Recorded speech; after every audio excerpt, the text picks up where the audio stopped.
दोस्तों नमस्कार। एग्जाम का अंकश चैनल पे आपका स्वागत है। मैं हूं केदारनाथ मिश्रा। कैसे हैं आप लोग? ठीक ठाक है ना? दोस्तों जैसा कि आप जानते हैं कि यह समय हमारी डेली करंट अफेयर्स की वीडियो का है और आज है 2 मार्च। तो चलिए 2 मार्च की जो महत्वपूर्ण परीक्षा उपयोगी खबरें हैं उनको देख लेते हैं। लेकिन उसके पहले दोस्तों जैसा कि आप जानते हैं कि जो हमारी डेली करंट अफेयर्स की वीडियो है उसमें हम केवल उन प्रश्नों को शामिल करते हैं जिनकी परीक्षा में पूछे जाने की संभावना बहुत अधिक होती है।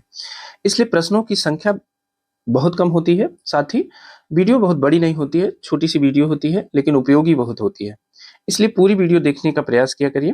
साथ ही दोस्तों अगर आपको इन तथ्यों की पीडीएफ चाहिए तो आप हमारा टेलीग्राम चैनल और व्हाट्सएप चैनल ज्वाइन कर लीजिए। उसका लिंक हमने डिस्क्रिप्शन बॉक्स में दे दिया है, वहां से जाके आप इन तथ्यों की पीडीएफ डाउनलोड कर सकते हैं। तो चलिए दोस्तों इस वीडियो को अपने दोस्तों के साथ शेयर भी करिएगा। अब चलिए आज यानी 2 मार्च की जो महत्वपूर्ण परीक्षा उपयोगी खबरें हैं उनको देख लेते हैं। देखिए आज की जो हमारी पहली खबर है वह है हाल ही में जैव विविधता से संबंधित कैली फंड कहां पर लॉन्च किया गया है। देखिए जैव विविधता से संबंधित है कैली फंड, ठीक है ना, याद रखिएगा। यह कहां पे लॉन्च किया गया है? तो ऑप्शन ए है इटली, ऑप्शन बी है स्विट्जरलैंड, ऑप्शन सी है इराक और ऑप्शन डी है बेल्जियम। तो आपको कैली फंड के बारे में बताना है। देखिए इस प्रश्न को इस रूप में भी पूछा जा सकता है कि कैली फंड किससे संबंधित है, ठीक है। तो कैली फंड जैव विविधता से संबंधित है, ठीक है। इस रूप में भी यह प्रश्न पूछा जा सकता है। अब देखिए इसे लॉन्च कहाँ किया गया है? तो इसे लॉन्च किया गया है इटली में, ठीक है। इटली में जैव विविधता समय पर COP16 सम्मेलन हुआ। कौन सा हुआ? COP16 सम्मेलन हुआ है और यह कहाँ हुआ? इटली के रोम में, ठीक है। तो इटली के रोम में COP16 सम्मेलन हुआ और वहीं पे कैली फंड लॉन्च किया गया, ठीक है। लेकिन जो कैली फंड की स्थापना है वह कहाँ हुई थी? तो देखिए कैली फंड की जो स्थापना है यह अक्टूबर नवंबर के महीने में कब हुई थी? अक्टूबर नवंबर के महीने में कोलंबिया के कैली शहर में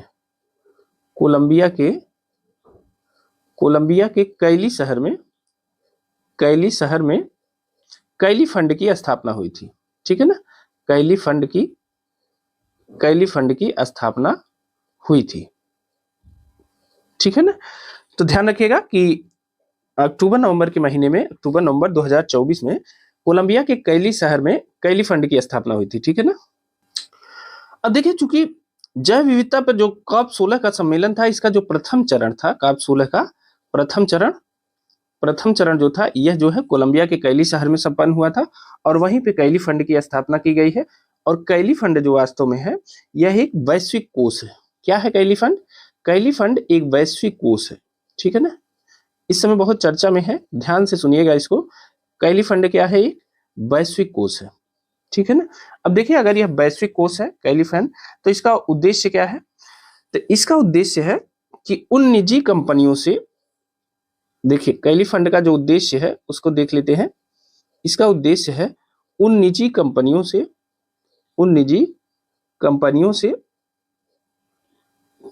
से वित्तीय सहायता प्राप्त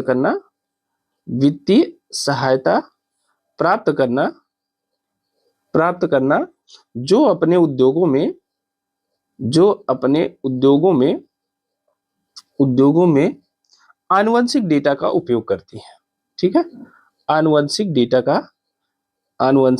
का उपयोग करती है, ठीक है, उपयोग करती है। अब देखिए इसको दूसरी भाषा में समझिए कि अगर कोई कंपनी किसी क्षेत्र विशेष में पाए जाने वाले प्राकृतिक संसाधन का उपयोग करती है और उसके व्यावसायिक उपयोग से वह उसका लाभ कमाती है, तो उसे क्या करना है कि उस क्षेत्र विशेष के जो वह प्राकृतिक संसाधन है उसके विकास और वृद्धि के लिए, उसके संरक्षण के लिए उस लाभ का कुछ हिस्सा उसे कैली फंड में जमा करना होगा, जिस फंड के द्वारा जो है उस क्षेत्र विशेष के जो प्राकृतिक संसाधन है उनका संरक्षण किया जा सकेगा, ठीक है। एक ये है। दूसरा ये है, मान लीजिए आपको एक सबसे आसान भाषा में बताते हैं, एक उदाहरण देते हैं। मान लीजिए कि अमेजन के जंगलों से मान लीजिए कोई दुर्लभ वनस्पति है, ठीक है। दुर्लभ वनस्पति है और जिससे कोई विशेष औषधि तैयार की जा सकती है, ठीक है ना। कोई दुर्लभ वनस्पति है और जिससे कोई विशेष औषधि तैयार की जा सकती है। तो देखिए इन दुर्लभ वनस्पतियों से जो विशेष औषधि बनेगी उस औषधि से कंपनी को पर्याप्त लाभ होगा, ठीक है, क्योंकि वनस्पति भी दुर्लभ है और जो औषधि है वह भी विशेष है, ठीक है ना। अगर किसी दुर्लभ वनस्पति से किसी औषधि का निर्माण होता है तो उस औषधि की बिक्री में जो भी धन प्राप्त होगा कंपनी को, उस कंपनी का कुछ हिस्सा उस दुर्लभ वनस्पति के संरक्षण के लिए, और साथ ही जिसने उस दुर्लभ वनस्पति के औषधीय ज्ञान को पहचाना, ठीक है, औषधीय ज्ञान मतलब उस जंगल के लोग, वो जनजातीय लोग जिन्होंने उस दुर्लभ वनस्पति के औषधीय ज्ञान को पहचाना है, उनके विकास के लिए, उनके संरक्षण के लिए कैली फंड में कंपनी को धन जमा करना पड़ेगा, अपने लाभ का कुछ हिस्सा, ठीक है ना। अब आपने समझा। मान लीजिए कि अमेजन के जंगल में कोई एक वनस्पति है जिसकी वहां के जनजातियों ने खोज की कि इस वनस्पति से कैंसर की दवा बन सकती है और इससे कैंसर ठीक हो सकता है। अब मान लीजिए कोई कंपनी है जिसने उनके इस डाटा का उपयोग किया, उनके इस ज्ञान का उपयोग किया और उस दुर्लभ वनस्पति से उस दवा का निर्माण किया जिससे कैंसर ठीक हो सकता है, उसे लाभ कर सकता है। तो उसके बाद अब जो कंपनी जो भी उस दवा से कमाएगी, ठीक है ना, तो उनके जो जनजातियों के ज्ञान है, जो उस क्षेत्रवासियों के ज्ञान है, जिन्होंने ये बताया है कि इस औषधि इस पेड़ से, इस दुर्लभ वनस्पति से औषधि बनाई जा सकती है, तो उनके विकास के लिए और उन वनस्पतियों के संरक्षण के लिए उसे पैसा खर्च करना पड़ेगा और इसके लिए उसे कैली फंड में पैसा जमा करना पड़ेगा, ठीक है ना। तो याद रखिएगा, कैली फंड क्या है? एक वैश्विक जैव विविधता वित्त तंत्र है। क्या है? ये है एक वैश्विक कोष है, या इसे वैश्विक जैव विविधता वित्त तंत्र है, ठीक है ना। वैश्विक जैव विविधता वित्त तंत्र है, ठीक है, वित्त तंत्र है। तो याद रखिएगा, ठीक है ना। अब इसमें जब धन जमा हो जाएगा किसी कंपनी के द्वारा कैली फंड में, तो उस धन का उपयोग उस क्षेत्र विशेष के समुदाय के विकास के लिए और वनस्पतियों के संरक्षण, जैव विविधता के संरक्षण के लिए उसका उपयोग किया जाएगा, ठीक है ना। तो देखिए जो कैली फंड लॉन्च कहा, देखिए कैली फंड की जो स्थापना हुई वो कहाँ हुई? कैली फंड की जो स्थापना हुई वो है कोलंबिया में, ठीक है। लेकिन इसे लॉन्च कब किया गया है? कोलंबिया के कैली शहर में इसकी स्थापना हुई थी, लेकिन इसे लॉन्च किया गया है इटली में कॉप 16 सम्मेलन के दौरान, ठीक है ना, इटली के रोम में। तो इसे याद रखिएगा, इंपॉर्टेंट है, ठीक है। अब अगला प्रश्न देख लेते हैं। आज का हमारा दूसरा प्रश्न है, अरुणाचल प्रदेश के कामले जिले के बोसीमला में पहली बार आयोजित संयुक्त मेगा न्योकुम युल्लो समारोह का उद्घाटन किया गया, किसने किया? अब देखिए, संयुक्त मेगा न्योकुम युल्लो समारोह ये कहाँ हुआ? अरुणाचल प्रदेश में हुआ, अरुणाचल प्रदेश के कामले जिले में हुआ, ठीक है। अब इसका उद्घाटन किसने किया है? तो इसका उद्घाटन किया है जगदीप धनखड़ महोदय ने, ठीक है ना। तो इसे याद रखिएगा, जगदीप धनखड़ महोदय ने इसका उद्घाटन किया है मेगा न्योकुम युल्लो समारोह का, ठीक है ना। तो याद रखिएगा, इंपॉर्टेंट है, ठीक है। अगला देख लेते हैं। आज का जो हमारा तीसरा प्रश्न है, देखिए अंतरराष्ट्रीय स्टेशन मिशन, या इसे कह सकते हैं अंतरराष्ट्रीय अंतरिक्ष स्टेशन मिशन, ठीक है। अंतरराष्ट्रीय अंतरिक्ष स्टेशन मिशन के लिए चुने गए पहले विकलांग अंतरिक्ष यात्री कौन बने हैं? आपको बताना है कि अंतरराष्ट्रीय अंतरिक्ष स्टेशन पर जाने के लिए चुने गए जो पहले विकलांग अंतरिक्ष यात्री हैं वह कौन बने हैं, ठीक है। ऑप्शन ए है फ्रैंक रूबियो, ऑप्शन बी है जॉन मैकफॉल, ऑप्शन सी है स्कॉट कैली और ऑप्शन डी है एंड्रयू मॉर्गन। तो आपको बताना है कि अंतरराष्ट्रीय अंतरिक्ष स्टेशन मिशन के लिए चुने गए पहले विकलांग अंतरिक्ष यात्री कौन बने हैं, और यह प्रश्न इंपॉर्टेंट है, ठीक है, याद रखिएगा, क्योंकि यह अंतरराष्ट्रीय अंतरिक्ष स्टेशन पर जाने के लिए जो चुने गए हैं वह पहले विकलांग अंतरिक्ष यात्री है, ठीक है ना। तो याद रखिएगा, बहुत इंपॉर्टेंट है। अब देखिए, अंतरराष्ट्रीय अंतरिक्ष स्टेशन मिशन के लिए शारीरिक रूप से अक्षम या विकलांग अंतरिक्ष यात्री बने हैं जॉन मैकफॉल, ठीक है। जॉन मैकफॉल को अंतरराष्ट्रीय अंतरिक्ष स्टेशन पर जाने के लिए चुना गया है, ठीक है। और यह किसके द्वारा चुना गया है? यह चुना गया है यूरोपीय अंतरिक्ष एजेंसी के द्वारा। किसके द्वारा? यूरोपीय अंतरिक्ष एजेंसी के द्वारा इन्हें, जॉन मैकफॉल को चुना गया है अंतरिक्ष स्टेशन पर जाने के लिए। और यह जो है शारीरिक रूप से अक्षम है क्योंकि इन्होंने मोटर वाहन दुर्घटना में अपना पैर खो दिया था, ठीक है ना, और तब से यह विकलांग हो गए हैं, दिव्यांग हो गए हैं, ठीक है। अब देखिए, यह जो है, अब चूंकि ये विकलांग है और इनके बाद इन्हें उसके बावजूद भी पहली बार अंतरिक्ष में भेजा जा रहा है। एक चीज और ध्यान रखिएगा कि जॉन मैकफॉल पूर्व पैरालंपियन है, ठीक है, पूर्व पैरालंपियन है, साथ ही यह ब्रिटिश सर्जन भी है, ठीक है ना। क्या है? यह जो है ब्रिटिश सर्जन है, इस बात को भी ध्यान रखिएगा। तो ये डॉक्टर है और पूर्व पैरालंपियन है, ठीक है। तो ये दोनों चीज याद रखिएगा। अब इन्हें अंतरराष्ट्रीय अंतरिक्ष स्टेशन पर भेजा जाना है और यह जो है दुनिया के पहले विकलांग अंतरिक्ष यात्री है, ठीक है ना। तो यह भी याद रखिएगा, बहुत इंपॉर्टेंट है। अब देखिए इनके बारे में यह भी पूछा जा सकता है कि पहले पैरा एस्ट्रोनॉट कौन बने। ठीक है, पहले पैरा एस्ट्रोनॉट के रूप में, पहले पैरा एस्ट्रोनॉट के रूप में, पैरा एस्ट्रोनॉट के रूप में किसे अंतरराष्ट्रीय अंतरिक्ष स्टेशन यानी आईएसए पर भेजा गया। ठीक है, भेजा गया। तो कौन है? जॉन मैकफॉल है, याद रखिएगा, पैरा एस्ट्रोनॉट। ठीक है ना, तो याद रखिएगा, बहुत इंपॉर्टेंट है। अगला देख लेते हैं, आज का हमारा चौथा प्रश्न है, हाल ही में चीन के वुहान इंस्टीट्यूट द्वारा खोजे गए नए कोरोना वायरस का क्या नाम है। आपको बताना है कि चीन के वुहान इंस्टीट्यूट, ये वही वुहान इंस्टीट्यूट है जो एक बार दुनिया भर में नरक फैला चुका है और यहीं से कोरोना वायरस जो है लीक हुआ था, आप जानते ही हैं। लेकिन चीन की ताकत के सामने कोई दुनिया जो है उसका कुछ बिगाड़ नहीं पाई। कितने लोग मर गए, कितने परिवार नष्ट हो गए, कितने बच्चे यतीम हो गए, यही चीन की मतलब चीन के द्वारा ही यह किया गया था और चीन के वुहान इंस्टीट्यूट से ही कोरोना वायरस बाहर निकला था। ठीक है, अब देखिए फिर से चीन के वुहान इंस्टीट्यूट द्वारा खोजा गया नया कोरोना वायरस है। ठीक है, अब इसका नाम उसने क्या रखा है? तो ऑप्शन ए है सारस कोव 2, मर्स कोव और HKU5CoV2, इनमें से कोई नहीं। ठीक है, तो आपको बताना है कि जो नया कोरोना वायरस चीन के वुहान इंस्टीट्यूट में खोजा गया है उसका क्या नाम है। तो देखिए उसका नाम है HKU5 और कोव 2। ठीक है, कोरोना वायरस CoV का मतलब होता है, तो HKU5CoV2 यानी कोव 2, यह जो है चीन के वुहान इंस्टीट्यूट द्वारा खोजा गया जो नया कोरोना वायरस है उसका नाम है। ठीक है ना, तो इसे याद रखिएगा। अब देखिए इसका भी लक्षण वही है कि यह बहुत तेजी से क्या करता है, यह तेजी से मनुष्यों में फैलता है।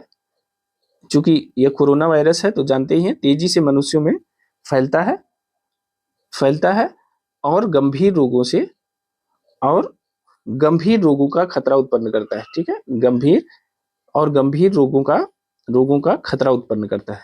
ठीक है, खतरा उत्पन्न करता है, तो याद रखिएगा HKU5CoV2। ठीक है, यह नया कोरोना वायरस का नाम है जो चाइना के वुहान इंस्टीट्यूट द्वारा खोजा गया है। ठीक है ना, चलिए अब देख लेते हैं, आज का हमारा पांचवा प्रश्न है, हाल ही में महाराष्ट्र के पुणे में आयोजित 27वीं पश्चिमी क्षेत्रीय परिषद की बैठक की अध्यक्षता किसने की। आपको बताना है कि महाराष्ट्र के पुणे में आयोजित 27वीं पश्चिमी क्षेत्रीय परिषद की बैठक की अध्यक्षता किसने की है। तो ऑप्शन ए है नरेंद्र मोदी, ऑप्शन बी है अमित शाह, ऑप्शन सी है एस जयशंकर और ऑप्शन डी है राजनाथ सिंह। तो आपको बताना है कि जो महाराष्ट्र के पुणे में आयोजित हुआ पश्चिमी क्षेत्रीय परिषद की बैठक, उसकी अध्यक्षता किसने की है। तो देखिए उसकी अध्यक्षता की है अमित शाह ने। ठीक है, तो बी ऑप्शन सही है। जो महाराष्ट्र के पुणे में 27वीं पश्चिमी क्षेत्रीय परिषद की बैठक का आयोजन हुआ, इसकी अध्यक्षता किया है अमित शाह ने। ठीक है, अमित शाह केंद्रीय गृह मंत्री हैं। ठीक है, साथ ही सहकारिता मंत्री भी हैं, तो इन्होंने पश्चिमी क्षेत्रीय परिषद की बैठक की अध्यक्षता की है। अब आइए थोड़ा क्षेत्रीय परिषदों के बारे में जान लेते हैं। अब देखिए राज्यों के पुनर्गठन के लिए आप जानते हैं कि फजल अली आयोग, ठीक है, फजल अली आयोग का गठन किया गया था। फजल अली आयोग का गठन कब किया गया था? 1953 में। ठीक है, तो राज्यों के पुनर्गठन के लिए फजल अली आयोग का गठन किया गया 1953 में। उसके बाद राज्यों के बीच सहयोग और समन्वय बनाने के लिए, ठीक है, क्षेत्रीय परिषदों का गठन किया गया। ठीक है ना, 1956 में क्षेत्रीय परिषदों का गठन किया गया। ठीक है, क्षेत्रीय परिषदों का गठन किया गया। ठीक है, और इस प्रकार भारत में 5 क्षेत्रीय परिषदों का निर्माण हुआ। 5 क्षेत्रीय परिषदों का निर्माण हुआ। ठीक है, भारत में यह 5 क्षेत्रीय परिषद कौन कौन से थे? यह 5 क्षेत्रीय परिषद 5 क्षेत्रों के हिसाब से थे। ठीक है ना, अब जैसे उत्तरी क्षेत्रीय परिषद है, यह उत्तरी क्षेत्रीय परिषद है, यह पूर्वी क्षेत्रीय परिषद है। ठीक है, पूर्वी क्षेत्रीय परिषद है, और यह है दक्षिणी क्षेत्रीय परिषद। ठीक है, और पश्चिमी क्षेत्रीय परिषद है, और उसके बाद एक है मध्य क्षेत्रीय परिषद। ठीक है, मध्य क्षेत्रीय परिषद है ये। और प्रत्येक परिषदों में क्या हुआ है, अलग अलग परिषदों में राज्यों को समाहित किया गया है क्षेत्रवार। अब जैसे मान लीजिए कि जो पश्चिमी क्षेत्रीय परिषद है, पश्चिमी क्षेत्रीय परिषद में किन किन राज्यों को शामिल किया गया है? तो देखिए इसमें है गुजरात है, फिर यहाँ गोवा है, गुजरात के बाद गोवा है, गोवा के बाद है महाराष्ट्र। ठीक है, महाराष्ट्र के बाद दादर नगर हवेली व दमन दीव। ठीक है, कौन है? दमन दीव। तो यह जो राज्य हैं और केंद्र शासित प्रदेश हैं, इन्हें पश्चिमी क्षेत्रीय परिषदों के अंतर्गत शामिल किया गया है। ठीक है, तो इन्हीं की जो बैठक थी वह 27वीं बैठक थी पश्चिमी क्षेत्रीय परिषदों की। अब इसकी अध्यक्षता अमित शाह ने की। आपको मतलब यह जानकारी होगी कि जो भारत में क्षेत्रीय परिषदें हैं उसका जो अध्यक्ष होता है, क्षेत्रीय परिषदों का जो अध्यक्ष होता है वह कौन होता है? वह होता है कि भारत का गृह मंत्री। ठीक है, भारत का गृह मंत्री क्षेत्रीय परिषदों का अध्यक्ष होता है। ठीक है, भारत का गृह मंत्री, तो इसे भी याद रखिएगा। भारत का गृह मंत्री क्षेत्रीय परिषदों का अध्यक्ष होता है, तो इसे भी याद रखिएगा, इंपॉर्टेंट है। ठीक है ना। अब इस तरह से जो पुणे में आयोजित हुई 27वीं पश्चिमी क्षेत्रीय परिषद, उस बैठक की अध्यक्षता किसने किया है? अमित शाह ने किया है, तो इसे याद रखिएगा। ठीक है ना। पश्चिमी क्षेत्रीय परिषद में कौन कौन से राज्य आते हैं? तो देखिए, गुजरात, गोवा, महाराष्ट्र, दादर नगर हवेली और दमन दीव को इसमें शामिल किया जाता है, इसे याद रखिएगा, यह भी इंपॉर्टेंट है। ठीक है, अगला देखते हैं। आज का जो हमारा 6वां प्रश्न है वह भारतीय नौसेना से सेवानिवृत्त किस जहाज को भारत के पहले पानी के नीचे स्थित संग्रहालय में परिवर्तित किया जाएगा? तो देखिए, भारतीय नौसेना से सेवानिवृत्त हो गया है जहाज और उसे भारत के पहले पानी के नीचे स्थित संग्रहालय में परिवर्तित किया जाएगा। आपको यह बताना है कि कौन सा जहाज है। तो ऑप्शन ए है आईएनएस शार्दुल, ऑप्शन बी है आईएनएस गुलदार, ऑप्शन सी है आईएनएस बाघसीर और ऑप्शन डी है इनमें से कोई नहीं। तो भारतीय नौसेना का वह सेवानिवृत्त जहाज जिसे भारत के पहले पानी के नीचे, मतलब पानी के नीचे वो गहराई में रहेगा और संग्रहालय के रूप में स्थापित किया जा रहा है, परिवर्तित किया जा रहा है, उसका नाम जल्दी से आप कमेंट बॉक्स में कमेंट करके बताइए। तो देखिए, आईएनएस गुलदार, ठीक है, यह भारतीय नौसेना का जो सेवानिवृत्त जहाज है, इसे भारत के पहले पानी के नीचे स्थित संग्रहालय में परिवर्तित किया जाएगा। ठीक है, संग्रहालय में परिवर्तित किया जाएगा। ठीक है, और केवल संग्रहालय में नहीं बल्कि पानी के नीचे स्थित संग्रहालय में परिवर्तित किया जाएगा और ऐसा भारत का पहला होगा। ठीक है, भारत का पहला पानी के नीचे संग्रहालय। ठीक है, संग्रहालय, तो इसे याद रखिएगा, बहुत इंपॉर्टेंट है। ठीक है ना। भारतीय नौसेना का वह कौन सा सेवानिवृत्त जहाज है? तो वह जहाज है आईएनएस गुलदार। ठीक है ना। अगला देखते हैं। आज का हमारा 7वां प्रश्न है, हाल ही में अली ए लिगांग फेस्टिवल किस राज्य में मनाया गया? आपको बताना है कि हाल ही में अली ए लिगांग फेस्टिवल किस राज्य में मनाया गया। तो ऑप्शन ए है अरुणाचल प्रदेश, ऑप्शन बी है नागालैंड, ऑप्शन सी है उत्तराखंड और ऑप्शन डी है असम। तो आपको बताना है कि अली ए लिगांग फेस्टिवल किस राज्य में मनाया गया है। तो देखिए, अली ए लिगांग फेस्टिवल का जो आयोजन है वह किया गया है असम राज्य में। ठीक है, तो डी ऑप्शन सही है। अली ए लिगांग फेस्टिवल का जो आयोजन है वह असम राज्य में किया गया है और यह इंपॉर्टेंट है। ठीक है ना। देखिए, कभी कभी आयोग क्या करते हैं कि ऐसे एक आध खुराफाती प्रश्न पूछ लेते हैं, थोड़ा सा लीक से हटके, इसीलिए ऐसे प्रश्नों को हमें पढ़ाना पड़ता है, शामिल करना पड़ता है। ठीक है, तो देखिए, अली ए लिगांग फेस्टिवल किस राज्य में मनाया गया है? तो असम राज्य में मनाया गया है। ठीक है ना। अब देखिए, यह जो अली ए लिगांग फेस्टिवल है, इसका संबंध है कृषि से है। ठीक है, कृषि से जुड़ा एक बसंत उत्सव है। ठीक है, कृषि से जुड़ा एक बसंत उत्सव है। ठीक है, अली ए लिगांग। ठीक है, तो इसे याद रखिएगा। अब यह जो है असम और पूर्वोत्तर के एक आदिवासी समूह है जिसे कहते हैं मिसिंग आदिवासी। ठीक है, मिसिंग आदिवासी समूह द्वारा या आदिवासियों द्वारा इसे मनाया जाता है। ठीक है, तो मिसिंग आदिवासियों द्वारा इसे मनाया जाता है, यह भी याद रखिएगा। ठीक है ना। अब इनके द्वारा जो आहू धान की खेती है उसके शुरुआत के अवसर पर यह अली ए लिगांग फेस्टिवल मनाया जाता है। आप इसे कह सकते हैं कि यह बीज बोने की शुरुआत का प्रतीक है। ठीक है, शुरुआत का प्रतीक है। ठीक है, प्रतीक है, क्योंकि इसके द्वारा क्या होता है कि असम में आहू धान की खेती की शुरुआत करते हैं कौन? बीज बोते हैं मिसिंग आदिवासी। ठीक है, तो इसे मान सकते हैं आप कि यह जो त्योहार है अली ए लिगांग, यह कृषि से जुड़ा है, बीज बोने की शुरुआत का प्रतीक है, तो इसे भी याद रखिएगा। ठीक है ना। अगला देख लेते हैं। आज का हमारा 8वां प्रश्न है।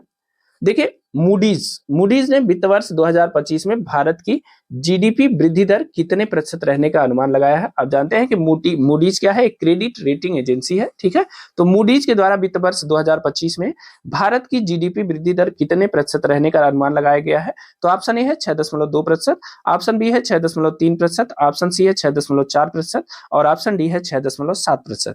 तो आपको बताना है कि मूडीज ने वित्त वर्ष 2025 में भारत की जो जीडीपी ग्रोथ रेट है उसे कितने प्रतिशत रहने का अनुमान लगाया है। तो जल्दी से अपने आंसर दीजिए।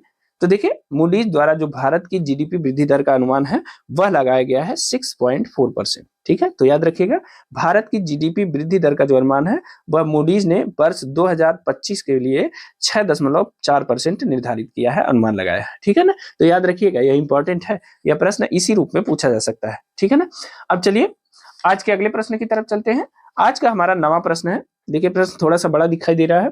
देखिए भारतीय रिजर्व बैंक ने कौन सा एक नया मोबाइल एप्लीकेशन लॉन्च किया है जो भारतीय अर्थव्यवस्था से संबंधित बृहद आर्थिक और वित्तीय डेटा तक आसान पहुंच प्रदान करेगा। तो आपको बताना है कि भारतीय रिजर्व बैंक द्वारा कौन सा एक मोबाइल एप्लीकेशन लॉन्च किया गया है जो भारतीय अर्थव्यवस्था से संबंधित बृहद आर्थिक और वित्तीय डेटा, मतलब भारतीय अर्थव्यवस्था के आर्थिक और वित्तीय डेटा तक पहुंचने के लिए आरबीआई का यह एप्लीकेशन काम करेगा। इसके लिए आरबीआई ने एप्लीकेशन जारी किया है। तो देखिए कौन सा एप्लीकेशन है। ऑप्शन ए है आरबीआई डाटा, ऑप्शन बी है डाटा आरबीआई, ऑप्शन सी है नावेस्क आरबीआई, ऑप्शन डी है इनमें से कोई नहीं। तो देखिए जो आरबीआई ने मोबाइल एप्लीकेशन लॉन्च किया है तो वह भारतीय अर्थव्यवस्था के संबंध में आर्थिक और वित्तीय डाटा तक पहुंच बढ़ाने के लिए, तो वह उसका क्या नाम है, उसका नाम है आरबीआई डाटा। ठीक है ना, ए ऑप्शन सही है। आरबीआई डाटा नाम से ही भारतीय रिजर्व बैंक ने इस एप्लीकेशन को लॉन्च किया है। ठीक है ना, अब देखिए आरबीआई डाटा ऐप का उपयोग करके आप क्या कर सकते हैं, भारतीय अर्थव्यवस्था से संबंधित बृहद आर्थिक और वित्तीय डेटा तक अपनी पहुंच बढ़ा सकते हैं। ठीक है ना, अब चलिए आज का 10वां और आखिरी प्रश्न देख लेते हैं। देखिए वित्त वर्ष 2025-26 के लिए किस राज्य में पहला ग्रीन बजट प्रस्तुत किया गया है। ठीक है, इंपॉर्टेंट प्रश्न है क्योंकि यह ग्रीन बजट से संबंधित है। ठीक है, तो वित्त वर्ष 2025-26 के लिए किस राज्य में पहला ग्रीन बजट प्रस्तुत किया गया है। तो ऑप्शन ए है गुजरात, ऑप्शन बी है कर्नाटक, ऑप्शन सी है राजस्थान और ऑप्शन डी है केरल। तो आपको बताना है कि वित्त वर्ष 2025-26 के लिए किस राज्य में पहला ग्रीन बजट प्रस्तुत किया गया। तो जल्दी से अपने आंसर हमें कमेंट करके बताएं।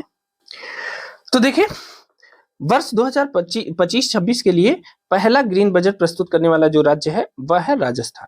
ठीक है ना, राजस्थान राज्य ने पहला ग्रीन बजट प्रस्तुत किया है वित्त वर्ष 2025-26 के लिए। देखिए राजस्थान की उप मुख्यमंत्री हैं, राजस्थान की उप मुख्यमंत्री व इन्हें ही वित्त मंत्रालय दिया गया है। तो वित्त मंत्री, उप मुख्यमंत्री और वित्त मंत्री हैं दिया कुमारी। ठीक है, दिया कुमारी, इन्होंने जो है वर्ष 2025-26 के लिए राजस्थान सरकार का बजट प्रस्तुत किया। टोटल बजट का जो आकार है वो क्या था, 5.37 लाख करोड़ रुपए।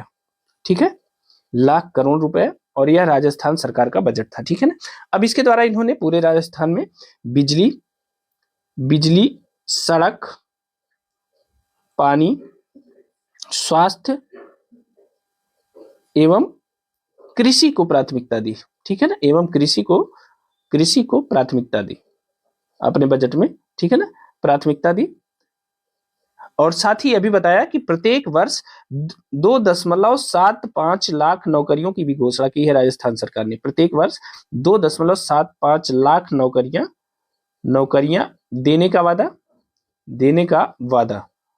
ठीक है, प्रत्येक वर्ष 2.75 नौकरियां देने का वादा भी किया राजस्थान की सरकार ने। ठीक है, तो इस प्रकार जो है बिजली, सड़क, पानी, स्वास्थ्य, कृषि आदि को प्राथमिकता देते हुए राजस्थान की सरकार ने पहली बार ग्रीन बजट प्रस्तुत किया है वर्ष 2025-26 के लिए। ठीक है ना, तो इसे याद रखिएगा, बहुत इंपॉर्टेंट है। ठीक है, वर्ष 2025-26 के लिए किस राज्य ने पहला ग्रीन बजट प्रस्तुत किया है, तो राजस्थान सरकार ने। ठीक है ना, और वहां की उप मुख्यमंत्री और वित्त मंत्री हैं दिया कुमारी, इन्हें भी याद रखिएगा। ठीक है, तो दोस्तों ये थे आज के हमारे महत्वपूर्ण 10 प्रश्न जो आज मतलब 2 मार्च के लिए जो महत्वपूर्ण करंट अफेयर्स के प्रश्न है वो उन प्रश्नों को लेकर मैं आपके समक्ष आया। यह प्रश्न आपको कैसे लगे हमें कमेंट करके जरूर बताइएगा। और हाँ, अगर आपको इन तथ्यों की पीडीएफ चाहिए तो आप हमारा टेलीग्राम चैनल और व्हाट्सएप चैनल ज्वाइन कर लीजिए, उसका लिंक हमने डिस्क्रिप्शन बॉक्स में दे दिया है। साथ ही इस वीडियो को अपने दोस्तों के साथ भी शेयर करिएगा। अगर वीडियो पसंद आई हो तो वीडियो को लाइक जरूर करिएगा। ठीक है, फिर मिलते हैं अगली वीडियो में। तब तक के लिए स्वस्थ रहिए, मस्त रहिए, अपना और अपनों का ख्याल रखिए। आपका दिन शुभ हो। बहुत बहुत धन्यवाद।